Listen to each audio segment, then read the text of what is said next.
wa syukru lahu ala taufiqihi wa amtinani wa asyhadu an la ilaha illallah wahdahu la syarika lahu ta'ziman li sya'nihi wa asyhadu anna Muhammadan abduhu wa rasuluhu da'ila ridwani. Allahumma shalli alaihi wa ala alihi wa ashabihi wa ikhwani.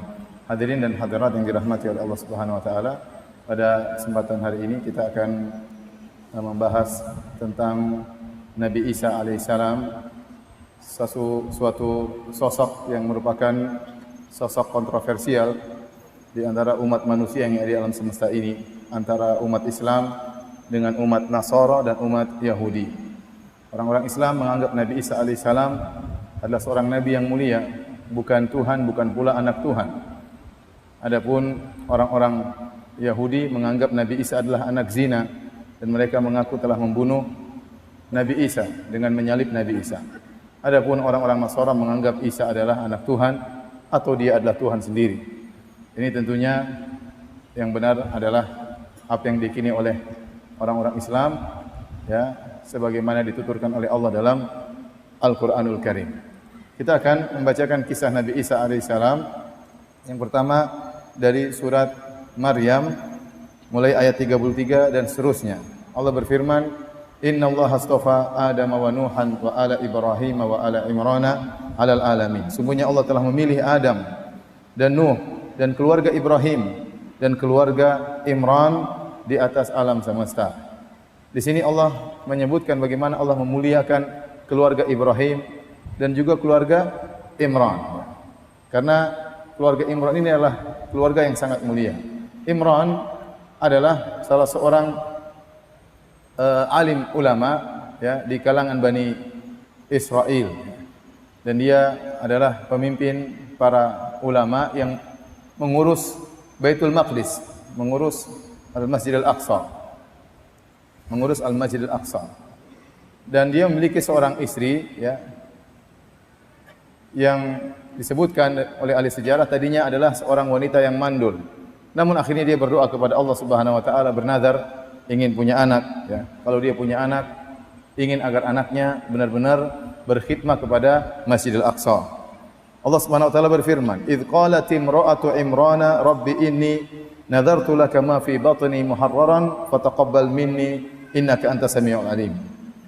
Dia berdoa, "Ya Allah, anugerahkanlah kepada aku bernazar, ya, kalau aku punya anak maka dia akan menjadi seorang anak yang berkhidmah kepada Engkau, yaitu berkhidmah kepada Masjid Aqsa, maka terimalah nadarku ini. Sungguhnya Engkau Maha mendengar lagi Maha mengetahui." Dan dia tidak tahu isi perutnya laki atau perempuan. Dan dia sudah bernazar bahwasanya anaknya kalau laki-laki akan menjadi pengurus Masjid Aqsa. Allah berfirman, "Falamma wada'atha qalat rabbi inni wada'tuha unsa."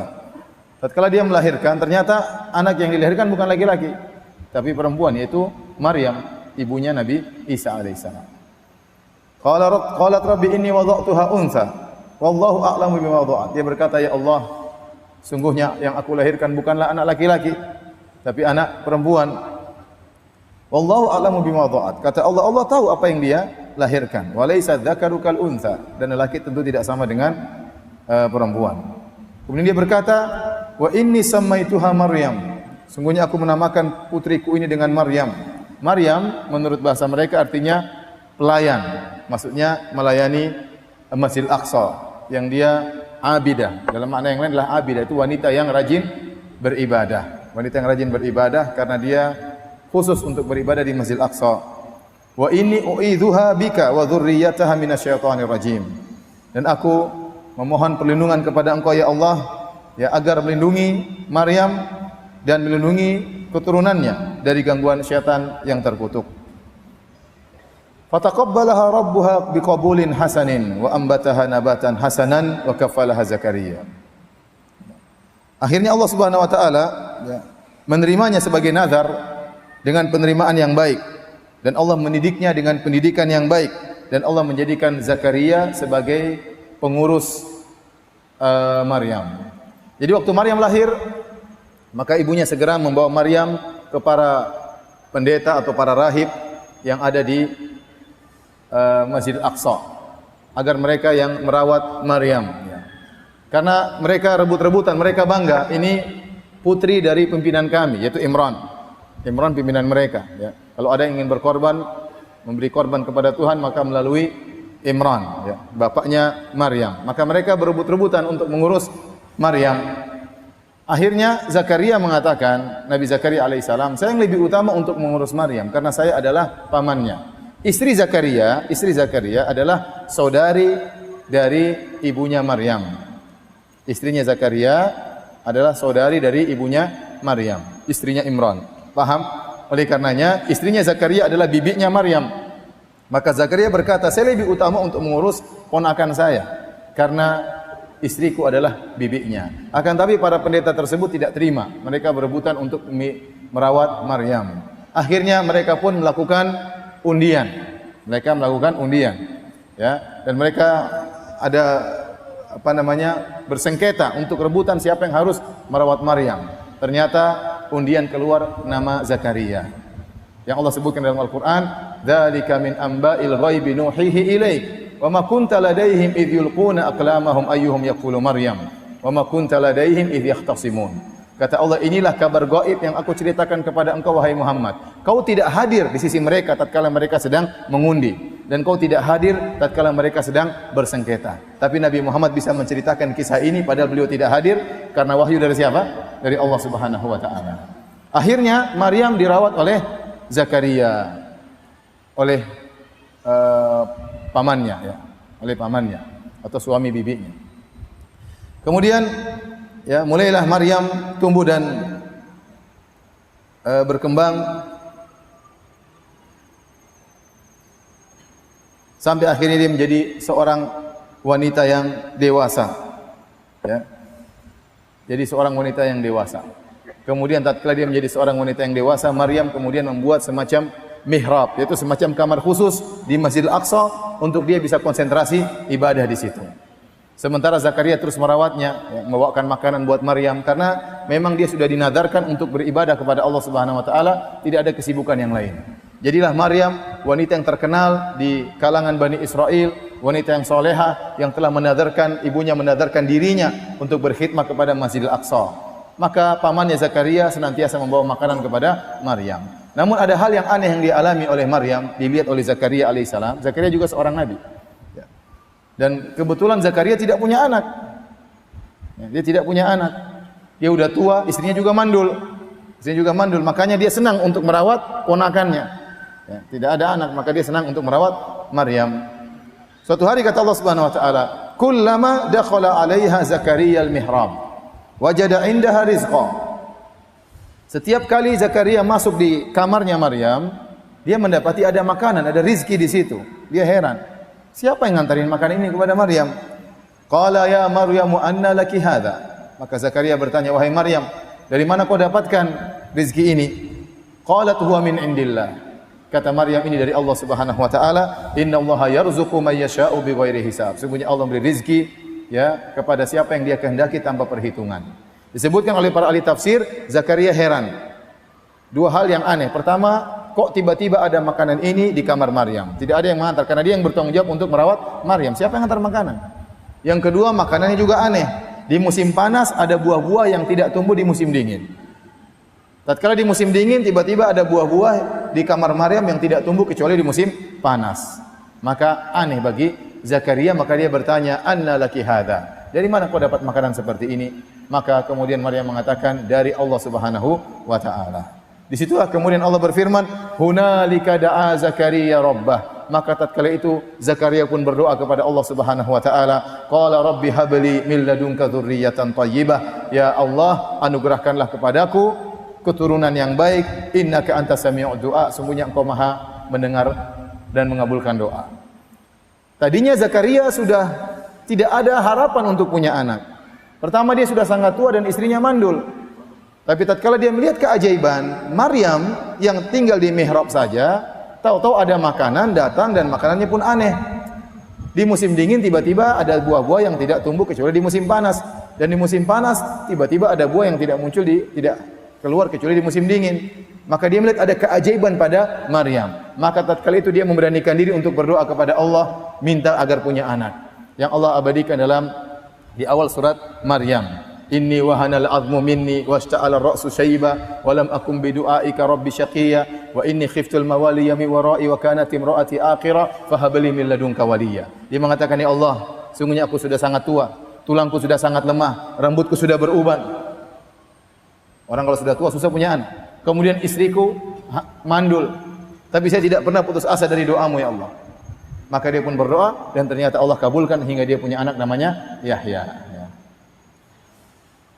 Intinya hadirin dan hadirat yang dirahmati oleh Allah Subhanahu wa taala, mulailah Maryam semakin terkenal di kalangan Bani Israel ya, bahwasanya dia adalah seorang wanita yang sangat salehah, bertakwa kepada Allah Subhanahu wa taala. Dan dia sudah bertekad untuk ya berkhidmah kepada Masjidil Aqsa ya. Sampai akhirnya Allah Subhanahu wa taala ingin memberi kemuliaan kepada Maryam dengan memberikan seorang anak tanpa bapa, yaitu Nabi Isa alaihissalam. Allah sebutkan kisah bagaimana Maryam mengandung, bagaimana ujian yang dia alami tatkala melahirkan Nabi Isa. Allah Subhanahu wa taala berfirman dalam surat Maryam ayat 16 dan seterusnya. Kata Allah, "Wadhkur fil kitabi Maryama idzin tabadat min ahliha makanan syarqiyya." Dan sebutkanlah atau ingatlah dalam Al-Qur'an tentang kisah Maryam, ceritakan tentang kisah Maryam. Tatkala dia menjauh dari keluarganya di suatu tempat di sebelah timur Masjidil Aqsa. Itu dia ingin lebih konsentrasi. Ya, dia agak menjauh, kemudian dia membuat suatu tutupan. Fattakhadat min dunihim hijaban. Dia membuat suatu hijab menghalangi dia agar orang tidak ada yang mengganggu dia untuk dia bisa konsentrasi beribadah. Tujuannya dia menjauh ke arah timur, meninggalkan Masjidil Aqsa untuk lebih konsentrasi beribadah, dan dia pasang hijab. Tiba-tiba Allah uji. Fa arsalna ilaiha ruhana fatamatsala laha basharan sawiyya. Maka kami pun mengirim kepada Maryam ruhana, yaitu malaikat Jibril. Fatamatsala laha basharan sawiyya, dan malaikat Jibril menjelma menjadi seorang lelaki yang sawiyya. Sawiyya itu artinya sempurna, sangat tampan. Sangat tampan, malaikat Jibril menjelma menjadi seorang lelaki yang sangat tampan. Kemudian dia bertemu dengan Maryam. Maryam kaget. Dia sudah pasang hijab, tiba-tiba muncul lelaki yang sangat tampan di hadapan Maryam. Maka dia pun segera berkata, qalat inni a'udzu birrahmani minka in kunta taqiyya. Maka segera dia berlindung kepada Allah. Dia seorang wanita digoda dengan lelaki yang tampan seperti ini, tempat yang jauh tidak ada yang lihat. Ini godaan berat bagi Maryam. Apalagi lelaki tersebut sangat tampan karena dia adalah malaikat Jibril. Maka langsung dia berkata, a'udzu birrahmani minka. Aku berlindung kepada Allah dari engkau, dari godaanmu. Dia menyangka lelaki ini ingin melakukan keburukan. Dia menyangka lelaki ini ingin menzinahinya, ternyata ingin merayunya, ternyata itu malaikat Jibril. Kemudian dia mengatakan, in kunta taqiyya, kalau kau memang bertakwa. Dia ingatkan, pertama dia meminta perlindungan dari Allah untuk dirinya, yang kedua dia ingatkan, wahai fulan, hendaknya kau bertakwa kepada Allah Subhanahu wa taala, jangan menggodaku. Kemudian malaikat Jibril menjawab, dan ini menunjukkan ya Maryam ya alaihi salam adalah seorang wanita yang suci ya. Wa Maryam badata Imran allati ahsanat farjaha. Dan Maryam yang telah menjaga kemaluannya. Ya, wanita yang suci, tidak sebagaimana tuduhan orang-orang Yahudi yang mengatakan Maryam adalah wanita yang berzina dengan seorang tukang kayu. Sehingga lahirlah Isa alaihissalam.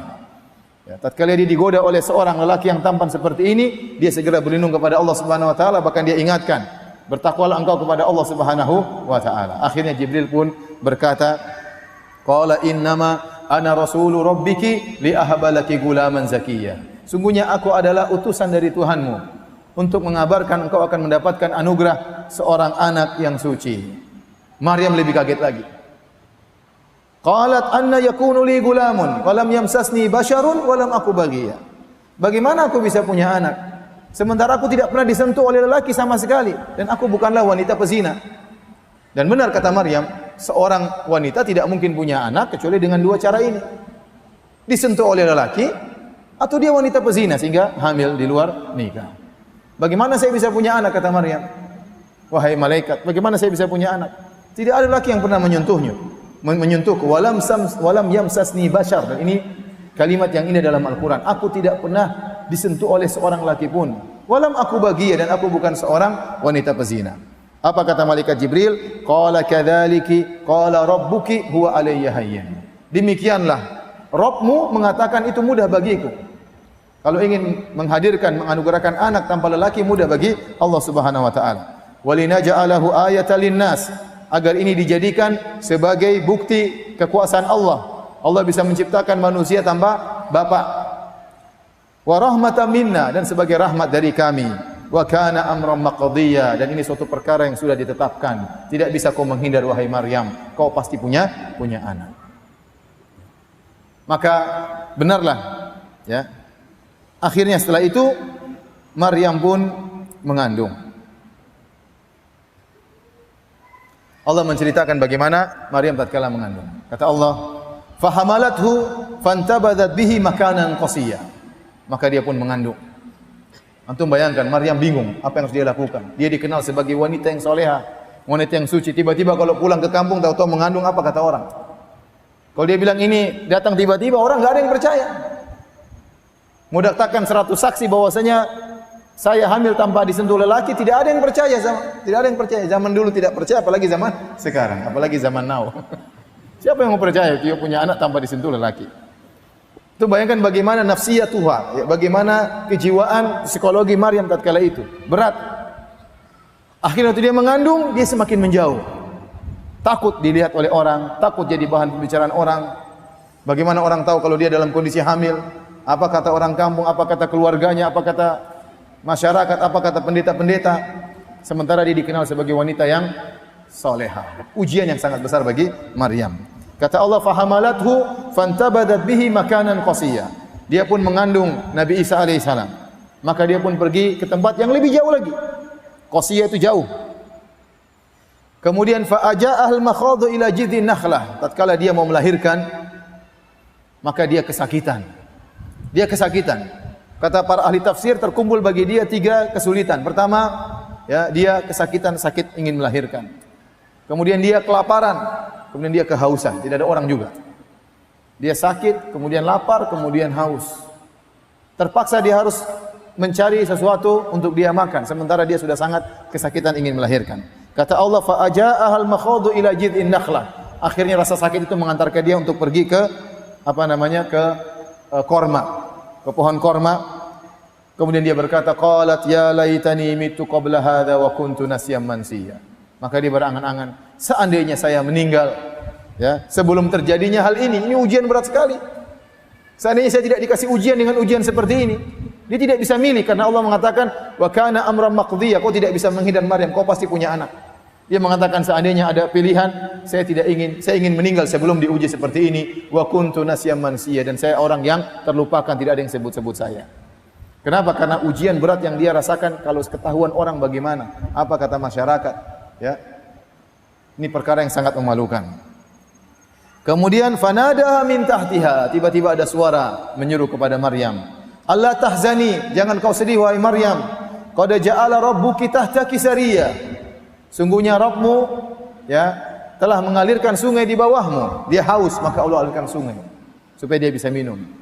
Wa huzzi ilaiki bi jid'in nakhlati tusaqitu alayki rutaban janiyya, dan goyangkanlah, ya, akar dari pohon korma, niscaya akan jatuh rutop-rutop buah-buahan korma yang masih segar bisa kau makan. Akhirnya Maryam pun goyangkan akar korma, maka berjatuhlah buah-buah rutop, kemudian dia makan. Saat itu pula dia melahirkan. Hadirin rahmati Allah Subhanahu wa taala, ya. Al-Qur'an menjelaskan bahwasanya Maryam lahir tatkala ada rutop, tatkala musim rutop, dan musim rutop adalah musim panas. Korma itu tidak keluar rutop. Antum tahu rutop kan, yang buat buka puasa itu, ya, yang agak masih seperti buah segar warna coklat-coklat. Itu tidaklah keluar kecuali di musim panas. Jadi menurut Al-Qur'an Nabi Isa bukan lahir di musim dingin sebagaimana yang dipahami oleh kaum Nasrani yang lahir pada tanggal 25 Desember tatkala musim salju, ya. Musim salju, ya. Santa Claus turun kemudian bagi-bagi hadiah.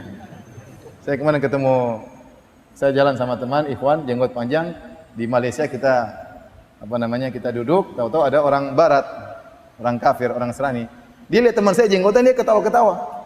Bilang, "Kenapa ketawa?" Kayak Santa Claus katanya. Saya lupa ternyata Santa Claus jenggotan. Ternyata Santa Claus jenggotan. Dan itu juga yang disebutkan dalam Injil. Dalam Injil Lukas 2 ayat 6 sampai ayat 11. Injil menceritakan tentang bagaimana proses kelahiran Nabi Isa. Ya. Kata dalam Injil Lukas, ketika mereka di situ, tibalah waktunya bagi Maria untuk bersalin, untuk melahirkan. Dan ia melahirkan seorang anak laki-laki, anak yang sulung. Lalu dibungkusnya dengan lampin dan dibaringkan di dalam palungan, karena tidak ada tempat bagi mereka di rumah penginapan. Di daerah itu, perhatikan di sini, di daerah itu ada gembala-gembala yang tinggal di padang menjaga kawanan ternak mereka pada waktu malam. Jadi pada waktu Maryam melahirkan Isa atau Yesus versi mereka, ya, ternyata di kondisi di mana gembala-gembala sedang menjaga gembalaan mereka di waktu malam keluar di padang. Dan ini tidak mungkin musim dingin kata para ulama. Karena kalau musim dingin, kambing-kambing itu dimasukkan dalam kandang. Masa musim dingin dikeluarkan di padang, kedinginan, ada salju turun. Jadi menunjukkan bahwasanya kambing-kambing dikeluarkan di padang atau di rumputan itu musim panas, apalagi di malam hari. Itu berarti musim panas. Jadi yang benar, Nabi Isa lahir di musim panas, bukan di musim dingin. Adapun tanggal 25 Desember adalah musim apa? Musim dingin. Taib. Dan ini juga pelajaran bagi kita. Allah mengatakan wa huzzi ilaiki bijid'in nakhlati tusaqit alayki rutuban janiyya. Wahai Maryam, goyangkanlah akar pohon korma. Niscaya akan turun korma-korma yang masih muda, masih rutab, ya. Saya tanya sama antum, Maryam dalam kondisi lemah, dalam kondisi mau melahirkan, kesakitan yang amat parah. Kalau dia goyang akar pohonnya goyang atau tidak? Enggak, antum aja yang goyang enggak akan goyang, percaya aja. Kalau antum pergi ke Madinah, antum pergi ke pohon korma, antum goyang bawah, ente yang goyang. Pohonnya enggak goyang. Pohonnya enggak goyang. Kalau mau goyang dari atas mungkin, kalau dari bawah mau goyang enggak mungkin. Apalagi Maryam dalam kondisi sangat parah, sakit, akan melahirkan, enggak mungkin dia bisa goyang pohon. Tetapi Allah menyuruh Maryam untuk melakukan sebab. Yang penting ada usaha. Hasilnya serahkan kepada Allah Subhanahu wa taala. Maka terkadang kita melakukan sebab kecil, hasil di luar daripada yang kita persangkakan. Kenapa? Karena Allah yang mengatur. Yang penting Anda mencari sebab. Anda mencari sebab, Anda melakukan ikhtiar kalau istilah kita. Tapi akhirnya Maryam makan, kemudian air mengalir, dia bisa minum dari air tersebut, lahirlah anaknya. Sendirian dia melahirkan anaknya. Bagaimana sedihnya apa? Maryam. Ujian bagi Maryam, wanita yang sangat solehah, ibundanya Nabi Isa alaihissalam. Maka Allah berkata, "Fakuli washrobi wa qurri aina." Wahai Maryam, makanlah buah korma tersebut, minumlah dari sungai tersebut, wa qurri aina, bahagialah engkau, senanglah engkau. Ya, hilang kesulitan yang dia hadapi. Dia lihat anaknya yang dia cintai lahir, ya, tanpa ayah. Kemudian kata Allah, "Fa imma tarawinna minal basyari ahadan." Kalau kau melihat seorang manusia, faquli inni nadartu lirrahmani sauman falan ukallimal yauma insiya. Kalau kau ketemu seorang, katakan saya telah bernadar kepada Allah, aku tidak mau bicara sama siapapun. Jadi Allah suruh Maryam bernadar untuk tidak usah berbicara. Kenapa? Karena percuma Maryam berbicara. Maka Allah sudah tenang, Maryam tenang, sudah enggak usah ngomong. Kata Allah seakan-akan demikian. Kamu enggak usah ngomong wahai Maryam. Tidak mungkin kau bisa jelaskan keanehan ini kepada masyarakat. Akal mereka tidak akan bisa terima, nalar mereka tidak akan bisa terima. Ya, penting kamu enggak usah ngomong. Bukan tugasmu untuk menjelaskan, karena enggak mungkin kau bisa menjelaskan. Maka Allah memerintahkan Maryam untuk diam. Terkadang kita ada suatu masalah, kita mau jelaskan orang tidak bisa terima. Ya sudah enggak usah dijelaskan. Diam saja. Apalagi kasus seperti Maryam binti Imran. Kemudian Allah menjelaskan bagaimana ujian yang dihadapi oleh Maryam. Fa'atat bihi qaumaha tahmilu. Maka dia pun setelah melahirkan Nabi Isa, dia susui Nabi Isa, si kecil Nabi Isa alaihissalam, kemudian dia bawa pulang kampung. Subhanallah, heboh ya. Ini Maryam yang dikenal sebagai wanita soleha, yang mengkhidmahkan dirinya kepada Masjidil Aqsa, yang tidak pernah berkenalan dengan seorang lelaki pun, yang tidak pernah tersentuh oleh seorang lelaki pun, yang selama ini menghilang, kita kira dia beribadah, ternyata dia berzina. Ujian berat dihadapi oleh Maryam. Maka dia pun bawa anaknya tahmilu, dia gendong. Orang-orang mulai mengingkari. Qalu ya Maryamu laqad ji'ti syai'an fariya. Wahai Maryam, sungguh kau telah melakukan kemungkaran yang sangat besar. Ya ukhta Harun, ma kana abuki imra'a sau'in wa ma kanat ummuki baghiyah. Kok bisa kok seperti ini wahai saudarinya Harun? Ya, bisa jadi Maryam punya saudara namanya Harun ya. Bukan Nabi Harun ya. Nabi Harun ya, bukan tinggal di zaman Maryam ya. Maryam jauh setelah Nabi Harun ya. Tetapi mereka Bani Israel dahulu menamakan anak-anak mereka dengan nama-nama para nabi ya. Jadi ada yang menyangka, Ustaz, apakah Maryam saudaranya Nabi Harun? Tidak ya. Nabi Harun saudaranya Nabi Musa. Maryam jauh sekali di bawah itu ya. Zamannya sangat jauh. Tetapi mereka Bani Israel menamakan anak-anak mereka dengan nama-nama para nabi. Maka mereka berkata, ya ukhta Harun, wahai saudarinya Harun. Kenapa kok bisa demikian? Maka na abuki imra'a sau', ayahmu bukan orang buruk. Wa makanat ummuki baghiyah, ibumu juga bukan pezina. Kok kamu bisa begini? Kamu nurunin siapa? Dari mana bisa seperti ini? Jelas bapaknya siapa? Imran. Bapaknya Imran, pemimpin para pendeta. Ibunya wanita soleha, dikenal oleh masyarakat. Bagaimana kamu bisa demikian? Ini dalil bahwasanya menguatkan pada umumnya buah jatuh tidak jauh dari pohonnya. Itu pepatah orang Indonesia, dan itu ada benarnya karena anak-anak tumbuh berkembang dengan didikan orang tua, dan pengaruh orang tua sangat besar. Kata Nabi SAW, kullu mauludin yuladu alal fitrah fa abawahu yuwahhidanihi au yunassiranihi au yumajjisanihi. Setiap anak dilahirkan dalam kondisi fitrah, kedua orang tuanya lah yang merubah dia menjadi Yahudi atau Nasrani atau Majusi. Pengaruh orang tua sangat besar. Kalau orang tua di rumah sering bohong, anaknya jadi nanti suka tukang bohong. Kalau orang tua di rumah sering angkat suara teriak-teriak, anaknya juga, putrinya nanti. Kalau seorang wanita di rumah suka teriak-teriak sama suaminya, nanti putrinya juga suka teriak-teriak sama suaminya. Kalau bapaknya pelit, anaknya juga pelit. Ini pada umumnya, namun tidak harus demikian. Namun pada umumnya demikian, buah jatuh tidak jauh dari pohonnya. Kalau pepatah Arab mengatakan, faman syabaha abahu fama zalam. Barang siapa yang mirip dengan bapaknya, maka dia tidak berbuat zalim. Wajar kalau dia mirip dengan bapaknya. Ya. Ada anak saya cerita sama saya, dia gibahi temannya. Abi, teman saya pelit sekali Abi. Dalam hati saya tahu bapaknya juga pelit sama. Tapi saya tidak jawab begitu sama anak saya. Jadi akhlak anak tidak jauh dari akhlak orang tua. Ini pada umumnya, namun tidak selalu demikian. Ya. Oleh karenanya Maryam tidak bisa menjawab. Mereka tanya, kenapa bisa punya anak? Ayo Maryam, kenapa bisa punya anak? Allah sudah bilang jangan ngomong. Kamu sudah bernazar tidak akan bicara sama siapapun. Tidak ada cara lain. Maryam fa asyarat ilaih. Maryam bilang, tanya anak saya. Asyarat ilaih. Dia tidak ngomong, tapi dia mengisyaratkan agar kalian bertanya kepada putraku Nabi Isa. Qalu kaifa nukallimu man kana fil mahdi sabiyya. Kata mereka, wahai Maryam, jangan aneh-aneh. Gimana kita bisa ngomong sama anak kecil masih disusuin? Jadi Maryam yang sudah aneh, sekarang jadi kayak begini, suruh ngomong sama anak kecil.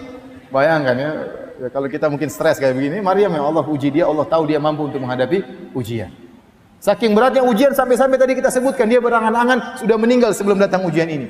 Karena dia khawatir tidak bisa menghadapi ujian yang berat, perkataan manusia, omongan manusia tentang harga dirinya. Akhirnya mereka berkata, bagaimana kami bisa ngomong sama anak yang masih engkau susui, masih kau gendong? Tiba-tiba Nabi Isa berkata, ngomong Nabi Isa, qala inni abdullah, sungguhnya aku ini adalah hamba Allah. Ataniyal kitaba wa ja'alani nabiyya. Allah telah berikan kepadaku Injil dan Allah akan menjadikan aku seorang nabi. Wa ja'alani mubarakan aina ma kuntu, dan Allah menjadikan aku berkah dimanapun aku berada, yaitu aku akan mengajarkan ilmu dimanapun aku berada. Nabi Isa adalah seorang guru, di mana saja dia mengajarkan ilmu kepada murid-muridnya. Dimanapun dia berada dia berkah. Wa awsani bis salati waz zakati madumtu hayya, dan Allah telah mewasiatkan kepada aku, memerintahkan aku untuk salat dan untuk bayar zakat selama aku masih hidup. Wa barram bi walidati, dan Allah telah memerintahkan aku untuk berbakti kepada ibundaku ini. Walam yaj'alni jabbaran syaqiyya, dan Allah tidak menjadikan aku seorang yang sombong, ya, orang yang angkuh dan orang yang sengsara. Wassalamu alayya yauma wulidtu wa yauma amutu wa yauma ub'atsu hayya, dan keselamatan akan aku rasakan tatkala aku lahir, tatkala aku meninggal, dan tatkala aku dibangkitkan. Benar, Nabi Isa mendapat keselamatan tatkala dia lahir. Dia tidak diganggu. Jadi semua anak diganggu setan sehingga menangis, Nabi Isa lahir dalam kondisi tidak menangis. Karena ibunya, istrinya Imran, neneknya Nabi Isa pernah berdoa, inni u'idzuha bika wa dzurriyyataha minasyaitonir rajim. Ya Allah, aku minta perlindungan kepada Engkau agar setan tidak mengganggu putriku Imran dan agar tidak mengganggu keturunannya. Itu Nabi Isa alaihissalam. Baik. Setelah itu, apakah Nabi Isa berbicara terus? Jawabannya tidak. Menurut pendapat ulama, Nabi Isa cuma ngomong sebentar saja untuk menghilangkan tuduhan kepada Maryam bahwasanya dia seorang wanita pezina. Maka Allah menjadikan Nabi Isa bisa berbicara. Oleh karena Nabi Isa, menurut pendapat yang rajih, pendapat yang kuat, ya, dipilih oleh Asy-Syaukani dan yang lainnya, Nabi Isa bukan menjadi seorang nabi sejak kecil. Keberadaan dia bisa ngomong bukan menjadikan dia nabi sejak kecil. Kalau dia nabi, dia sudah berdakwah masih kecil kan susah kan? Sudah. Innal hamdalillah nahmadu. Masih kecil repot. Enggak. Jadi dia bisa ngomong itu hanya untuk menghilangkan tuduhan. Setelah itu dia kembali normal sebagai anak yang biasa sampai akhirnya tumbuh dan berkembang menjadi orang dewasa, baru dia diangkat menjadi seorang nabi. Makanya dia mengatakan wa ja'alani nabiyyan, aku dijadikan nabi. Atani alkitab, aku diberikan Injil, padahal belum ada Injilnya. Maksudnya dia mengatakan, wahai kaumku, aku akan diangkat menjadi nabi. Aku akan diberikan Injil oleh Allah Subhanahu wa taala. Aku akan dijadikan berkah oleh Allah sehingga mengajari masyarakat dimanapun aku berada. Dan ini antara mukjizat Nabi Isa yang kata para ulama tidak terdapat dalam Injil. Saya belum cek, tapi saya baca tadi pernyataan ulama di antara Ibnu Qayyim rahimahullahu taala, Nabi Isa berbicara sejak kecil itu tidak terdapat dalam Injil. Ini menunjukkan bagaimana Quran memuliakan Nabi Isa lebih daripada Injil. Lebih daripada Injil. Kemudian Allah sering berkata dalam Al-Quran, Ya Isa bin Maryam, Ya Isa bin Maryam, wahai Isa putri Maryam, wahai Isa putra Maryam, wahai Isa putra Maryam. Tapi kalau antum dapati dalam Injil, Injil Lukas, Injil Yohanes atau Injil yang lainnya, antum mendapati mereka sebutkan silsilah nasab Nabi Isa. Disebutkan dalam buku Injil bahwasanya Nabi Isa itu lahir dari Maryam yang suaminya namanya Yusuf An-Najjar. Sehingga kalau disebut nasabnya Yesus bin Yusuf bin Hali. Ada Yesus bin Yusuf bin Yakub. Jadi disebutkan nasab Nabi Isa sampai kepada Nabi Daud. Islam tidak. Ya. Islam tidak bahwasanya Maryam lahir tanpa ayah, dan tidak ada hubungannya dengan Yusuf An-Najjar, tidak ada. Maryam tidak pernah dilamar oleh Yusuf, ya, An-Najjar, apalagi menikah dengan Yusuf, apalagi punya anak dari Yusuf, tidak ada. Aneh dalam Injil disebutin nasabnya Nabi Isa. Isa bin Yusuf bin Yakub bin sampai bin Daud. Ini dibantah oleh para ulama Islam bahwasanya Maryam tidak sama sekali menikah dengan dengan Yusuf. Dan lihat bagaimana Islam memuliakan Nabi Isa untuk menghilangkan tuduhan bahwasanya Maryam berzina dan menunjukkan kehebatan Nabi Isa bisa lahir tanpa ayah. Itu dalam Al-Qur'an. Dalam Injil tidak, malah disebut punya bapak. Disebut punya bapak. Kalau perhatikan ternyata nasabnya sangat jauh berbeda. Injil satu mengatakan mungkin sampai Nabi Daud entah 30 bapak, yang ini lebih banyak lagi, mungkin 40 bapak. Ya. 40 apa? Kakek. Jadi memang kontradiktif di situ. Satunya mengatakan Yesus bin Yusuf bin Hali. Satunya Yesus bin Yusuf bin Yakub. Ya beda, kakeknya sih sudah beda. Ke atasnya lebih beda lagi. Ya. Jadi kita tahu ternyata Al-Quran sangat memuliakan Nabi Isa. Lebih daripada Injil memuliakan Nabi Isa alaihi salam. Kemudian di antara bantahan para ulama, aturan dari orang-orang Bani Israel, kita tahu bahwasanya Nabi Yakub punya 12 anak. Asbat, disebut dengan asbat. Sibet sampai 12. Nabi Yusuf dan saudara-saudaranya. Di antara ada Yahuda, di antara ada Lawi. Nah, Maryam ini berasal dari keturunan Nabi Harun alaihissalam sampai ke Lawi. Adapun Yusuf An-Najjar dari keturunan Nabi Daud alaihissalam. Dan dalam aturan Bani Israel tidak boleh satu sibet nikah dengan sibet yang lain. Jadi kalau Yusuf harus nikah dengan wanita dari keturunan dia itu, dari keturunan sibet ini. Jadi mereka ada 12 apa? 12 nenek moyang. 12 suku lah. Ya. Satunya salah satunya suku Yusuf, Nabi Yusuf alaihissalam. Nanti suku Yahuda, suku siapa dan seterusnya. Ya. Jadi secara aturan tidak mungkin Yusuf berani melamar Maryam karena secara keturunan mereka berbeda dan tidak boleh dalam aturan Bani Israel satu sibt suku menikah dengan suku yang lain meskipun sesama Yahudi. Jadi ini menguatkan bahwasanya Maryam melahirkan Nabi Isa tanpa bapak dan ini mukjizat Nabi Isa alaihissalam. Baik. Maka Allah berfirman, "Dzalika Isa bin Maryam, qaulul haqqi alladzi fihim yamtarun." Itulah Nabi Isa bin Maryam, perkataan yang benar yang mereka perselisihkan tentang siapa hakikat Nabi Isa. Maka lillahi ayattakhidha min waladin subhana. Allah tidak pernah punya anak, Allah tidak pernah mengambil anak. Ya, seandainya Allah punya anak, anak tersebut memang harus disembah. Makanya Allah mengatakan, "Qul in kana lirrahmani walad fa ana awwalul abidin." Katakanlah kalau Allah punya anak, aku yang pertama kali sembah anak tersebut. Ya. Karena anak mesti mirip dengan bapaknya. Kalau ternyata Nabi Isa anaknya Allah, harusnya sifat-sifat anak sama seperti bapaknya. Tidak makan, tidak minum, maha kuasa, tidak tidur, tidak capek, tidak istirahat, tidak takut. Itu sifat-sifat Tuhan. Ternyata Nabi Isa tidak seperti bapaknya kalau memang itu anaknya bapaknya. Dan Nabi Isa bukan anak dari Allah Subhanahu wa taala. Maka benar kata Allah, kalau memang Isa Allah punya anak, maka anaknya harus diibadahi juga. Karena pasti sifat anaknya seperti sifat apa?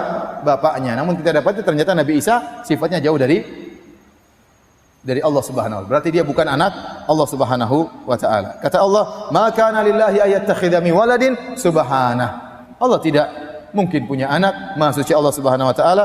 "Idza qada amran fa inna ma yaqulu lahu kun fayakun." Adapun Isa lahir tanpa bapak, tidak melazimkan dia anak Tuhan. Bagi Allah mudah sekali menciptakan anak tanpa bapak. Idza qada amran, kalau Allah menghendaki sesuatu tinggal berkata kun fayakun. Maka Allah menyebutkan yang lebih aneh daripada Nabi Isa, yaitu Adam. Inna mathala Isa indallahi kamathali Adam. Sungguhnya perumpamaan Isa sama seperti Adam, mudah bagi Allah. Khalaqahu min turab, Allah ciptakan Nabi Adam dari tanah, Allah tinggal bilang kun fayakun. Mudah bagi Allah untuk menciptakan Nabi Adam tanpa ayah, tanpa ibu, apalagi Nabi Isa cuma sekedar tanpa ayah. Mudah bagi Allah. Kalau Nabi Isa mau jadi Tuhan, Adam juga harusnya jadi Tuhan. Alaihissalam. Baik. Kemudian Allah berfirman, "Fakhtalafal ahzabu min bainihim." Maka timbullah hizb-hizb di antara Nasara, Yahudi tentang perkara Nabi Isa. Yahudi berkelompok-kelompok juga. Ya. Sebagian mereka mengatakan Nabi Isa adalah anak zina. Nasrani juga berkelompok-kelompok. Ada yang mengatakan Nabi Isa adalah anak Tuhan. Ada yang mengatakan Nabi Isa itulah Tuhan. Ada yang mengatakan Nabi Isa satu dari yang tiga. Tiga kelompok besar Nasrani sampai sekarang. Ya. Yang Allah sebutkan dalam Al-Quran. Ada yang mengatakan Nabi Isa adalah Tuhan itu sendiri. Isa huwallah. Isa adalah Allah. Ada yang mengatakan Isa anak Tuhan. Ada yang mengatakan Isa satu dari yang tiga. Paham? Trinitas. Kemudian Nabi Isa tumbuh berkembang. Allah tidak sebutkan bagaimana berkembangnya Nabi Isa dalam Al-Quran. Karena mungkin tidak penting. Ya, yang penting setelah itu bagaimana dakwahnya Nabi Isa alaihissalam. Maka di antara dakwah yang disampaikan Nabi Isa kepada orang-orang Yahudi, Nabi Isa konsentrasi untuk mendakwahi penyimpangan-penyimpangan yang dilakukan orang Yahudi.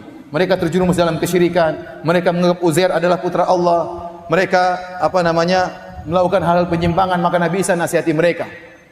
Nabi Isa nasihati mereka. Rupanya mereka tidak suka dengan Nabi Isa. Mereka tidak suka dengan Nabi Isa. Kenapa? Karena Isa dari Maryam dan Maryam dari Lawiyah.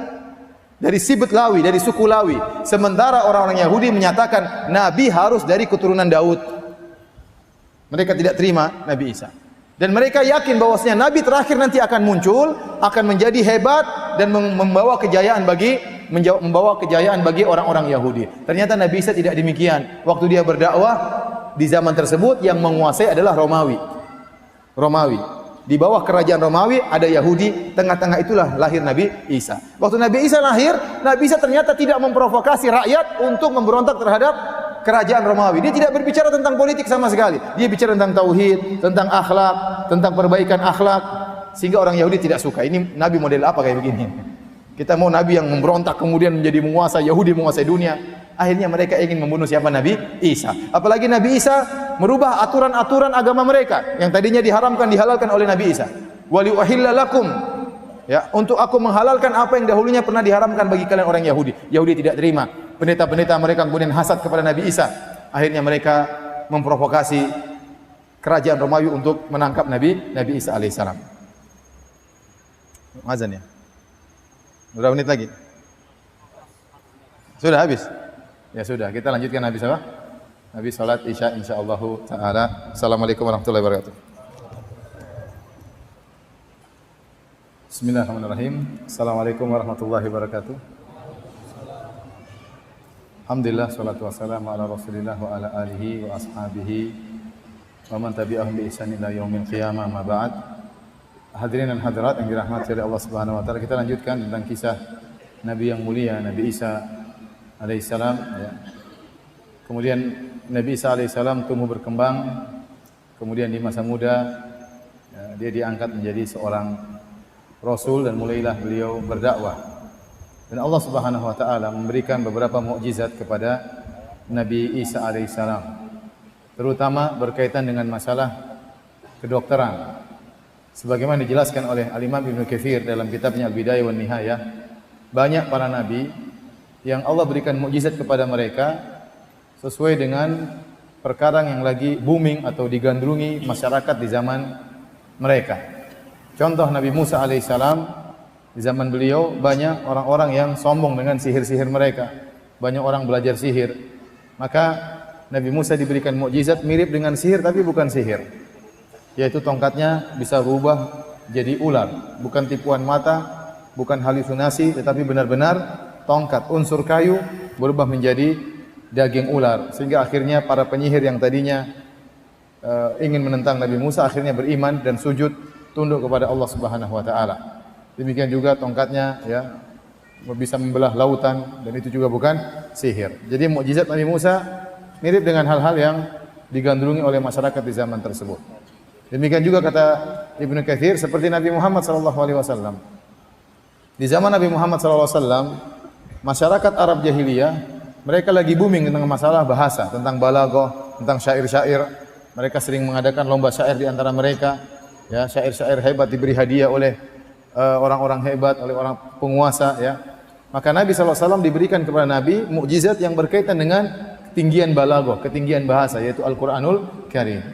Yang itu bukan karangan manusia tapi langsung dari Allah Subhanahu wa taala, sehingga orang-orang yang pandai syair tatkala mendengar Al-Qur'an mereka tahu itu bukan karangan manusia, tapi itu datang dari Rabbul Alamin. Demikian juga menurut Ibnu Katsir yang berkaitan dengan Nabi Isa alaihissalam. Di zaman Nabi Isa banyak orang yang gandrung tentang masalah pengobatan, lagi booming masalah pengobatan. Maka Allah Subhanahu wa taala memberikan mukjizat kepada Nabi Isa yang berkaitan dengan masalah pengobatan. Allah berfirman, Nabi Isa berkata, "Wa rasulan ila bani Israil, anni qad ji'tukum bi ayati min rabbikum, anni akhluqu lakum min at-tini ka hay'ati at-tayri fa anfukhu fihi fayakunu tayran bi idznillah." Aku adalah rasul kepada Bani Israel. Jelas Nabi Isa diutus kepada Bani Israel, tidak kepada umat yang lain. Dan aku telah datang kepada kalian dengan mukjizat dari Rabbku, dari ayat, suatu tanda kebesaran Rabbku. Di mana aku menciptakan dari tanah, aku ciptakan semacam burung, lalu aku tiupkan, maka jadi burung beneran, terbang. Kemudian, wa ubri'ul akmaha wal abrasa bi idznillah. Aku menyembuhkan orang yang buta, diusap oleh Nabi Isa, kemudian tadinya buta sejak lahir, tiba-tiba bisa melihat. Orang terkenal abros itu penyakit sopak, yaitu yang berwarna-warni, ya, albino kata orang. Itu pun sembuh diusap oleh Nabi Isa. Lebih daripada itu, wa uhyil mauta biiznillah. Aku bisa menghidupkan yang mati. Ada orang meninggal dihidupkan oleh Nabi Isa, semuanya dengan izin Allah Subhanahu wa taala. Ini semua ya mengungguli ilmu kedokteran yang ada di zaman tersebut. Nabi Isa mukjizatnya luar biasa. Jangankan orang sakit jadi sembuh, orang mati bisa hidup kembali. Di antara mukjizat beliau, wa unabbiukum bima ta'kuluna wa ma tadkhiruna fi buyutikum. Aku bisa mengabarkan kepada kalian tentang ilmu gaib, apa yang kalian makan tadi malam, apa yang kalian makan tadi siang, tadi pagi, apa yang kalian simpan di rumah kalian. Padahal Nabi Isa tidak pernah ke rumah mereka, ya. Inna fi dzalika la ayatan lakum in kuntum mu'minin. Sungguh pada yang demikian itu ada tanda-tanda kebesaran Allah bagi orang-orang yang beriman. Jadi Nabi Isa datang dengan mukjizat, sehingga mulailah sebagian orang Yahudi masuk Islam. Bani Israel mulai masuk ikut ajaran Nabi Isa alaihissalam. Namun sebagian Yahudi menentang, ya. Mereka tidak percaya kepada Nabi Isa alaihissalam. Menurut mereka Nabi Isa anak zina. Menurut mereka Nabi Isa bukan dari keturunan Nabi Daud, tidak sah karena mereka mengagungkan Nabi Daud alaihissalam. Menurut mereka Nabi terakhir harus dari keturunan Nabi Daud, sehingga akhirnya mereka mengingkari Nabi Isa. Terlebih lagi Nabi Isa tidak pernah berbicara tentang kekuasaan. Yang dia bicarakan adalah agama, adalah tauhid, kemudian masalah perbaikan akhlak, sehingga mereka semakin benci kepada Nabi Isa alaihissalam. Akhirnya mereka pun membuat makar. Mereka sering merayu kerajaan Romawi untuk menangkap Nabi Isa, tapi kerajaan Romawi tidak mau tangkap Nabi Isa karena tidak ada kesalahan Nabi Isa. Akhirnya mereka melakukan tipuan. Mereka mengatakan Nabi Isa mengaku sebagai raja Yahudi dan akan melakukan pemberontakan dan yang lain. Dan akhirnya Yahudi bekerja sama dengan orang-orang Romawi, akhirnya menangkap Nabi Isa. Menurut versi Islam dalam Al-Quran, Nabi Isa ditangkap, iya, ditangkap dengan bantuan orang-orang Yahudi beserta tentara Romawi. Namun Nabi Isa tidak disalib dan tidak dibunuh. Allah membantah perkataan orang-orang Yahudi. Wa qaulihim inna qatalnal masiha Isa bin Maryam wa Rasulullah.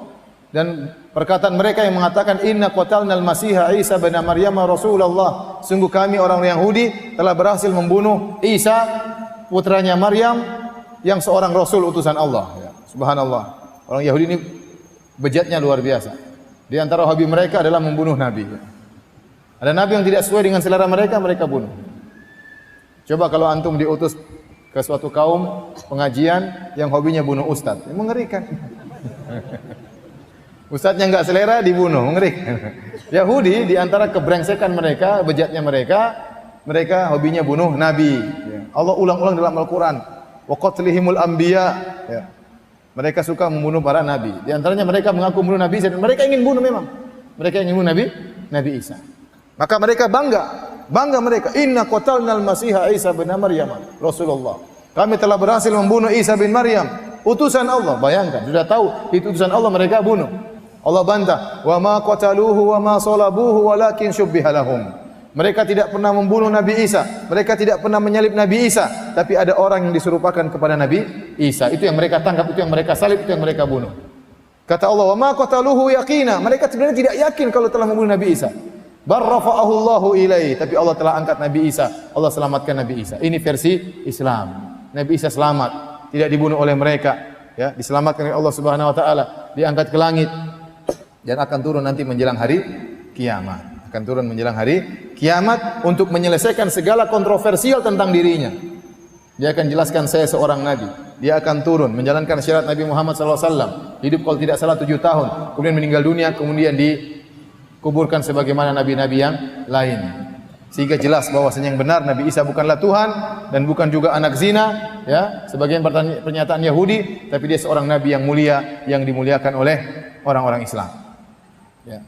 Hadirin hadirat yang dirahmati oleh Subhanahu wa taala. Ini versi Islam.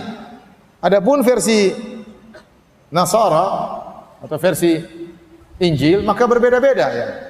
Injil Barnaba mengatakan bahwasanya Nabi Isa, ya, waktu mau ditangkap maka ada seorang yang diserupakan dengan Nabi Isa, diserupakan, ya. Kemudian dialah yang ditangkap, ya. Dialah yang ditangkap. Dikenal dengan Yudas Iskariot atau Yahuda Iskariot, ya. Dan Injil-Injil lain juga menyatakan demikian. Ada berapa versi di antara Injil-Injil. Jadi Injil itu banyak, ya. Tapi banyak Injil yang tidak dianggap. Di antara Injil Barnaba yang dianggap Injil Lukas, Matius, Yohanes, ya. Banyak Injil Barnaba tidak dianggap, Injil ini tidak dianggap. Dan kalau antum perhatikan Injil itu tidak seperti Al-Quran. Kalau Al-Quran kan langsung qul ya ayyuhal kafirun, qul huwallahu ahad. Tapi kalau antum perhatikan Injil, itu seperti hadis-hadis kalau versi kita. Jadi Yohanes, Lukas, Matius sedang menceritakan tentang riwayat kehidupan Nabi Isa. Seperti hadis seperti kita. Jadi bukan seperti khitabnya, bukan pernyataannya, bukan langsung dari Allah. Adapun Al-Quran tidak, langsung Allah yang berfirman. Ya ayyuhal muddatsir kum fa'andzir, wahai yang berselimut bangunlah. Siapa yang bicara? Allah. Tapi kalau antum baca Nabi Injil, enggak. Yesus kemudian ke sini, Yesus kemudian begini, Yesus kemudian ngomong, itu seperti hadis. Jadi sebenarnya Injil itu bukan ya firman Allah Subhanahu wa taala secara murni, tapi sudah ada mengalami perubahan-perubahan. Karena tata cara susunannya tidak seperti Al-Qur'anul Karim yang kita lihat bahwasanya khitab pembicaraan langsung datang dari Tuhan Rabbul Alamin. Tetapi kalau Injil Matius, Lukas itu seperti rawi-rawi hadis. Abu Hurairah meriwayatkan hadis dari Nabi sallallahu alaihi wasallam, Umar meriwayatkan hadis dari Nabi sallallahu alaihi wasallam, ya sahabat meriwayatkan dari Nabi sallallahu alaihi wasallam. Seperti itu, ya. Jadi kalau versi mereka Nabi Isa benar-benar ditangkap. Benar-benar ditangkap. Ya karena Nabi Isa harus ditangkap dan harus disalib untuk menebus dosa warisan yang diwariskan oleh Nabi Adam alaihi salam. Dan ini ya tidak pernah diajarkan oleh Nabi Isa alaihissalam. Ini adalah khurafatnya orang-orang Nasara. Sehingga khurafat ini mengantarkan mereka menganggap Nabi Isa adalah anak Tuhan, ya. Taib. Hadirin dan hadirat yang dirahmati oleh Allah Subhanahu wa taala, saya ingin jelaskan secara sederhana tentang khurafat ini, ya. Jadi, orang-orang Nasara punya keyakinan bahwasanya Adam alaihissalam waktu dia makan buah kuldi, dia bersalah, maka dia berdosa. Tatkala dia berdosa diturunkan ke dunia, maka dosanya menjadi dosa turunan. Jadi dosa turunan. Setiap anak Adam yang lahir dari keturunan Adam semuanya sudah membawa dosa warisan. Adapun Islam tidak demikian. Wala taziru waziratu wizra ukhra. Alla taziru waziratu wizra ukhra. Tidak ada seorang menanggung dosa orang lain. Islam meyakini kalau ada anak baru lahir bersih dari segala dosa. Makanya orang yang berhaji hajinya mabrur, kata Nabi SAW, raja'a min dzunubihi kayaumin waladathu ummuhu. Barang siapa yang hajinya mabrur, maka dia bersih dari dosa-dosanya seperti baru lahir dari perut ibunya. Bagaimana anak baru lahir kita bilang dia berlumuran dosa? Menurut khurafatnya mereka, persangkaan mereka, filosofi mereka, setiap anak keturunan Adam itu pasti membawa dosa warisan. Nah, dosa warisan itu akan terus ada sampai kepada seluruh anak keturunan Adam. Dan itu tidak bisa dihapuskan kecuali dengan sesuatu yang suci. Yang suci itu hanyalah Tuhan. Semua manusia tidak ada yang suci karena semuanya keturunan Adam dan semua keturunan Adam pasti sudah membawa dosa warisan.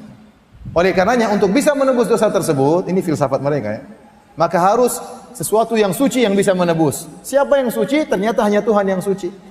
Nah, Tuhan kalau turun ke bumi nggak bisa dengan model Tuhan yang sekarang, maka harus menjelma menjadi seorang manusia atau mengirim anaknya, kata mereka. Sebagian mereka mengatakan Isa adalah Allah, Allah adalah Isa. Kalau gitu terpaksa Allah Subhanahu wa taala, ya, ta'ala Allah amma yaqulun uluwan kabira, maka dia harus menurunkan levelnya, kemudian menjadi bayi dalam perut Maryam. Supaya ada sesuatu yang lahir dari zat yang suci, tidak ada dosa warisan. Kalau lahir dari manusia pasti ada dosa warisannya. Paham sampai di sini? Paham filosofi mereka? Itulah kenapa Allah harus turun masuk dalam perut Maryam, jadi anak bayi, kemudian dalam perut ibunya, ya. Kemudian sudah besar lahir disusui oleh ibunya, ya. Keluar dari rahim wanita, keluar dari kemaluan wanita, ya. Ini Tuhan ceritanya masuk dalam perut manusia. Ini semua sangat tidak logis. Bantahannya mudah, kita bilang, bukankah Maryam juga manusia? Maryam manusia tidak? Maryam ada dosa warisan atau tidak? Ya sama saja, Tuhan numpang sama ada yang punya dosa warisan. Kata mereka Maryam sudah dibersihkan, tidak ada dosa warisannya lagi. Nah, kalau Maryam bisa dibersihkan, ya sudah tinggal bersihkan saja, ngapain pakai Allah turun ke bumi kemudian masuk dalam perut manusia. Paham sampai sini? Tayyib. Akhirnya Nabi Isa harus ditugaskan anak Tuhan untuk bisa menebus dosa warisan tersebut. Caranya dia harus disalib. Caranya harus dia disalib. Tayyib. Saya tanya sama antum, kalau orang Nasara pelaku maksiat, dia di dunia, dia minum khamar, dia berzina, dia melakukan kejahatan, berarti terkumpul dalam dirinya dua dosa. Dosa warisan bawaan dari sejak lahir sama dosa yang dia buat sendiri. Paham? Baik. Kemudian Nabi Isa disalib. Berarti yang dibersihkan yang mana? Semua dosa apa cuma dosa warisan? Kalau mereka bilang semua dosa, ya sudah maksiat saja sebanyak-banyaknya, enggak ada masalah. Tapi kalau kata mereka yang dibersihkan cuma dosa warisan, lah dosa warisan dibandingkan dengan dosa ini enggak ada bandingannya. Terus apa faedahnya susah-susah Nabi Isa disalib, ternyata yang dihapuskan cuma dosa warisan, cuma makan buah. Dibandingkan dengan kemudian membunuh, berzina, merampok dan yang lainnya, paham? Terus apa fungsinya? Apa faedahnya kalau sampai-sampai Tuhan harus turun, harus disalib? Gara-gara hanya ingin bersihkan dosa warisan, toh ternyata dosa yang lain tidak terampuni. Terus saya tanya sama antum, kita orang Islam yang tidak beriman dengan filsafat ini, dosa warisan kita ada atau tidak menurut mereka? Menurut mereka kita ini bawa dosa warisan atau tidak? Bawa, karena kita semua keturunan Nabi Adam, paham? Nah, waktu Tuhan mengirim anaknya untuk disalib, berarti dia sudah bayar, sudah tebus dosa warisan, paham? Berarti dosa warisan kita sudah bersih atau tidak? Utangnya sudah dibayar, paham? Ya sudah, dosa kita sudah bersih. Enggak usah beriman, dosa kita juga sudah bersih. Apa masalah? Enggak perlu beriman sama Nabi Isa. Mau beriman enggak beriman, dosa warisan sudah dibayar sama Nabi Isa. Paham sampai sini? Nah, kalau ternyata memang Nabi Isa diutus untuk disalib, kenapa dalam Injil disebutkan waktu tentara Romawi datang, Nabi Isa ketakutan, gelisah, sampai sembunyi dari kejaran orang-orang Yahudi? Harusnya Nabi Isa mengatakan, silakan saya lagi di sini. Ini yang saya tunggu-tunggu sejak dahulu. Kalian hendak menyalibku, paham? Harusnya orang-orang Nasara berterima kasih kepada orang-orang Yahudi yang berhasil menyalib Nabi Isa. Kalau tidak ada orang Yahudi menyalib Nabi Isa, maka dosa tidak akan tertebuskan. Terus kalau memang Nabi Isa ternyata diturunkan oleh Allah untuk menebus dosa-dosa, kenapa dalam Injil disebutkan waktu dia disalib, kemudian dia mengatakan, Elia, Elia lima syabaqtani, yang artinya, Tuhanku, ya Bapa, kenapa kau tinggalkan aku? Kenapa kau tinggalkan aku? Ini semua khurafat, akhirnya menimbulkan pernyataan Nabi Isa adalah anak Tuhan yang tidak pernah diucapkan oleh Nabi Isa sama sekali. Khurafat dosa warisan. Khurafat dosa warisan ini tidak pernah disebutkan oleh nabi-nabi sebelumnya. Apakah nabi-nabi sebelumnya pernah cerita ini? Enggak pernah cerita. Kok tiba-tiba muncul khurafat itu belakangan? Nabi-nabi sebelumnya mengatakan kalau berdosa bertobat selesai. Mereka tidak mengatakan percuma kalian bertobat, masih ada satu dosa tidak bisa diampuni. Tunggu anak Tuhan turun nanti kemudian hari. Enggak pernah mereka ngomong demikian. Ini menunjukkan ini semua khurafatnya orang-orang Nasara. Bayangkan, jutaan miliaran manusia dibangun di atas khurafat ini agama mereka. Jangan terpedaya dengan jumlah yang banyak. Jumlah kita lebih sedikit daripada mereka, tapi mereka agamanya dibangun di atas apa? Khurafat. Khurafat tentang dosa warisan. Islam mudah. Adam alaihissalam bersalah, dia bertobat. Tobatnya diterima atau tidak? Diterima. Tuhan tidak kejam. Adam bertobat selesai. Ini Adam sudah bertobat, dosanya masih diwariskan. Kenapa susah-susah seperti itu? Filsafatnya. Kemudian kata mereka, bapak sayang kepada anaknya. Tuhan bapak sayang kepada Tuhan anak. Ya kalau Tuhan bapak sayang sama Tuhan anak, kenapa anaknya dibiarkan disembelih?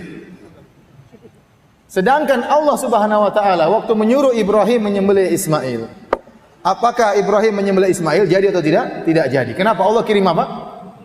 Kirim kambing, kirim domba untuk mengganti anak orang. Ini anaknya sendiri dibiarin apa? Disembelih. Disalib. Anaknya sendiri. Sementara anak orang Allah tolong, Allah ganti dengan apa? Kambing. Apakah itu sayang bapak kepada anak? Jawabannya tidak. Ya ikhwan, ini semua khurafat. Kasihan mereka, antum harus ada dai yang menyuruh kepada mereka. Saudara-saudara kita yang masih terjerumus dalam khurafat seperti ini, harus ada dai yang menjelaskan kepada mereka, ini khurafat yang menyebabkan mereka terjebak dengan pemikiran seperti ini. Ya. Timbul pertanyaan, dari mana ini semua datang? Ternyata kalau antum baca semuanya khurafat ini, filosofi ini datang dari Paulus. Siapa Paulus itu? Dalam Injil itu namanya Rasailur Rusul. Ada risalahnya Paulus, surat-surat Paulus yang Paulus tulis. Siapa Paulus ini? Paulus ini bukan muridnya Nabi Isa, bukan juga murid-muridnya Nabi Isa. Dia bukan sahabat, dia bukan juga tabi'in, paham?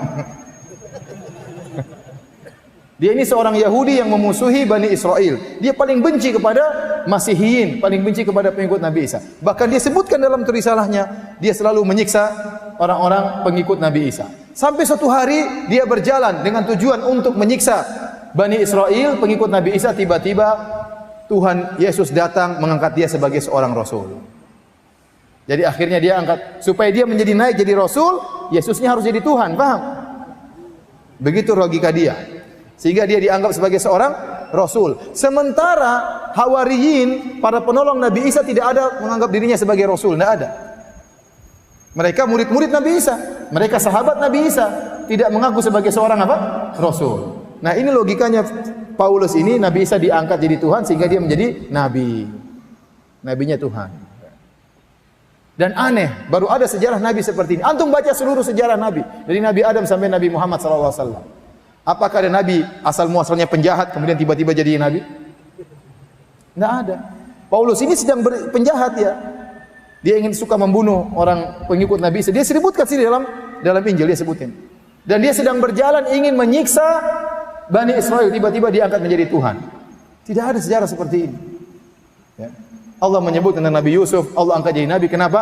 Dia dahulu adalah orang yang baik. Kadzalika najzil muhsinin. Demikian kami beri balasan kepada orang yang baik. Dalam ayat banyak. Demikian kami beri balasan kepada orang yang baik. Sehingga kami angkat dia menjadi seorang Nabi. Kami angkat dia sebagai seorang Rasul. Kenapa dia orang baik? Ini sekarang enggak. Karena dia penjahat. Maka kami angkat dia menjadi seorang Rasul. Ini semua tidak logis. Dan alhamdulillah, antum tahu nikmat Islam, ya, nikmat akidah. Antum tidak menyembah manusia, antum tidak menyembah nabi, antum tidak menyembah malaikat, antum tidak menyembah jin. Yang antum mencipta, yang antum sembah adalah pencipta alam semesta. Maka kita bersyukur kepada Allah Subhanahu wa taala di atas nikmat Islam. Baik, para hadirin Allah Subhanahu wa taala, jadi dalam Islam Nabi Isa tidak meninggal, tidak disalib, dia diangkat, barrafa'ahullahu ilai, Allah angkat ke arah Allah, yaitu ke atas. Ya, ada yang mengatakan dia berada di langit kedua karena siap untuk turun tatkala menjelang hari kiamat. Nanti tatkala datang Imam Mahdi, kemudian muncul Dajjal, baru kemudian Nabi Isa turun untuk membunuh Dajjal, dan setelah itu tidak lama kemudian berdirilah tegaklah hari kiamat. Demikian para hadirin dan hadirat yang rahmatillah subhanahu wa taala, kisah singkat tentang Nabi Isa alaihissalam, semoga bermanfaat.